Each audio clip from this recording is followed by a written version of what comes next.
This is the lecture on the analytics of the agriculture-industry relationship in a closed economy. We are looking at a case study of India in that.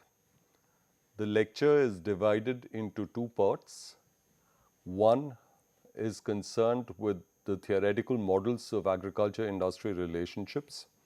This essentially deals with papers and articles by Lewis, Gillespie and Caldo. Lewis wrote an extremely famous article called Economic Development with Unlimited Supplies of Labor. Gillespie published an article in 1955 in the Indian Economic Review, and Caldo wrote an article titled What is Wrong with Economic Theory, published in the Quarterly Journal of Economics in 1975.